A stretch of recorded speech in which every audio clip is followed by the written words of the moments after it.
चलो तो आज हम लोग सीखेंगे इंग्लिश। ये क्लास चौथा का तीसरा चैप्टर है, जिस चैप्टर का नाम है Vikram the wise king. Vikram एक राजा है और वह अपने बुद्धिमानी के लिए जाना जाता है।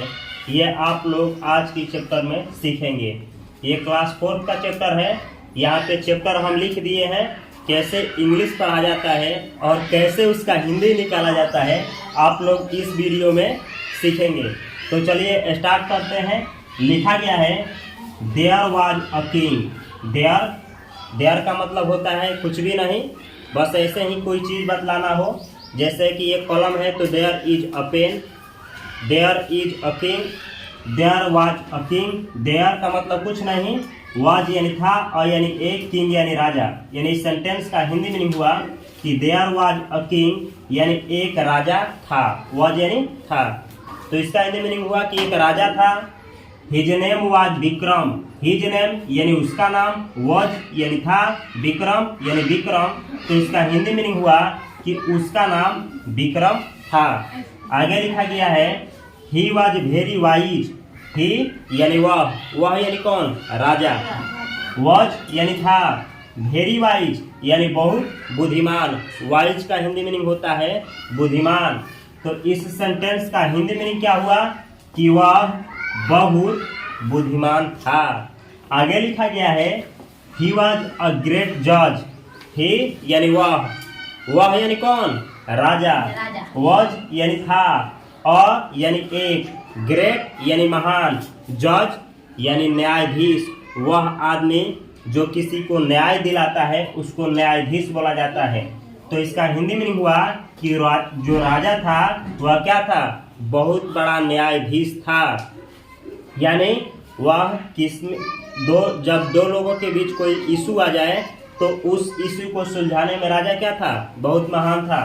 आगे लिखा गया है he was also very just and kind. He यानी वह, वॉज यानी था, ऑल्सो यानी भी, वेरी जस्ट यानी बहुत न्यायप्रिय, एंड यानी और, काइंड यानी दयालु।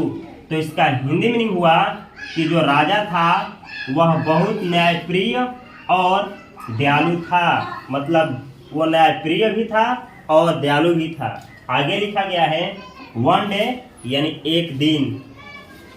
His officers brought two women to his court. एक दिन हिज ऑफिसर्स यानी उसके अधिकारी। किसके अधिकारी? तो राजा के अधिकारी। ब्राउट यानी लाए। ब्रिंग वर्ब का दूसरा फॉर्म है टू वीमेन। टू यानी दो, वीमेन यानी औरतें, दो औरतें को, टू हिज कोर्ट यानी राजा के कोर्ट में। तो इसका हिंदी मीनिंग हुआ कि एक दिन जो राजा के अधिकारी थे वो राजा के कोर्ट में दो औरतों को लेकर के आए। आगे लिखा गया है देवर सीता एंड लीला। देवर यानी वे थी, माने जो औरतें थी वो कौन थी? तो सीता एंड लीला। वो दो औरत कौन कौन थी? बोलो तो, सीता एंड लीला। आगे लिखा गया है they were quarrelling over a baby. They were quarrelling, ये पास्ट कंटिन्यूअस टेंस है। दे यानी वे, वर क्वारलिंग यानी झगड़ रही थी, लड़ रही थी। ओवर यानी एक के ऊपर, किस चीज के ऊपर? तो एक बेबी के ऊपर। यानी वे दोनों जो औरतें थी वो एक बच्चे के लिए क्या कर रही थी? लगड़ झड़ रही थी, गाली गलौज कर रही थी। आगे लिखा गया है सीता से, सीता ने कहा। ये से वर्ब का सेकेंड फॉर्म है। The baby is mine. The baby यानी बच्चा, इज यानी है, माइन यानी मेरा। तो इसका हिंदी मीनिंग हुआ कि बच्चा किसका है? मेरा है। यह किसने कहा? सीता ने। सीता बोल रही है कि बच्चा किसका है? मेरा है।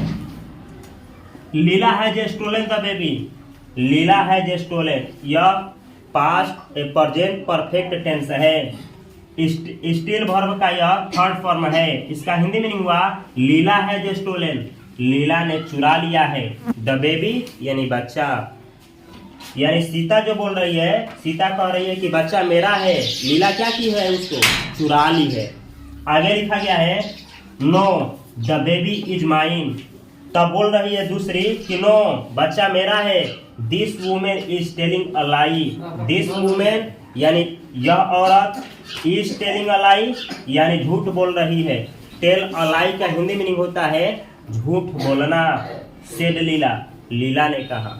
देखो मामला क्या है, कोर्ट में दोनों औरतें पहुंची है। लो कौन कौन, सीता और लीला। सीता बोल रही है कि बच्चा मेरा है, अलीला बोल रही है कि बच्चा मेरा है। लीला बोल रही है कि सीता जो है यह झूठ बोल रही है, इसने मेरे बच्चे को क्या किए, चुरा ली है। आगे लिखा गया है king Vikram heard the two women.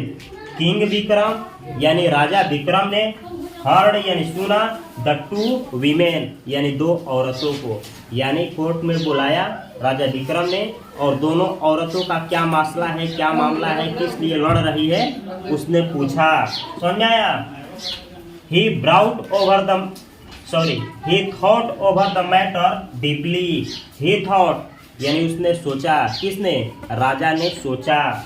Over the matter यानी मुद्दे के ऊपर, डीपली यानी गहरी रूप से, यानी राजा ने उन दोनों को बुलाया और सब कुछ जाना और उसके बाद उसके ऊपर क्या किया, गहन विचार किया। Then he ordered his officers. Then यानी उसके बाद, ही यानी राजा, ऑर्डर्ड यानी आदेश दिया, हिज ऑफिसर्स यानी अपने अधिकारियों को, राजा ने अपने अधिकारियों को क्या किया, आदेश दिया। To bring a sword, to bring यानी लाने के लिए, अ स्वॉर्ड यानी एक तलवार, यानी राजा ने अपने अधिकारियों को क्या कहा कि जाओ और जा करके क्या करो, एक तलवार लाओ।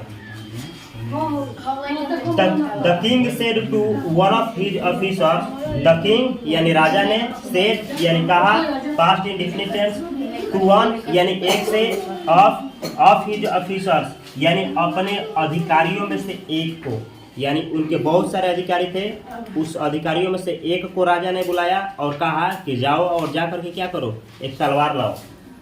Divide the baby into two halves. Divide यानी क्या कर दो, बांट दो, यानी काट दो, उसको काट दो, किसको, बेबी को। डिवाइड द बेबी यानी बच्चे को क्या करो, डिवाइड कर दो, इनटू द टू हाफ्स यानी बराबर बराबर कितने भागों में, दो भागों में। Give one half to Sita. आधा जो किए हो, आधा हिस्सा किसको दे दो, सीता को। And the other half to Leela, और जो बाकी आधा बचा है उसको किसको दे दो, लीला को दे दो। तो आधा हिस्सा सीता को, आधा हिस्सा लीला को।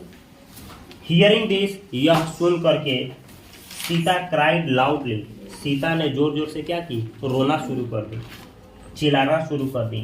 नो नो क्या बोलने लगी, नो नो ऐसा मत करिए, मत करिए। माय लॉर्ड मेरे राजा ऐसा मत करिए। Don't divide the baby into two halves. Don't divide यानी आधा आधा मत करिए, द बेबी यानी बच्चे को, इनटू टू हाफ्स मतलब बोली है, ये कौन बोल रही है, ये बोलिए कौन, बोलो, सीता बोल रही है। सीता बोल रही है कि बच्चे को हाफ हाफ मत करिए। आगे लिखा गया है give this baby to Leela.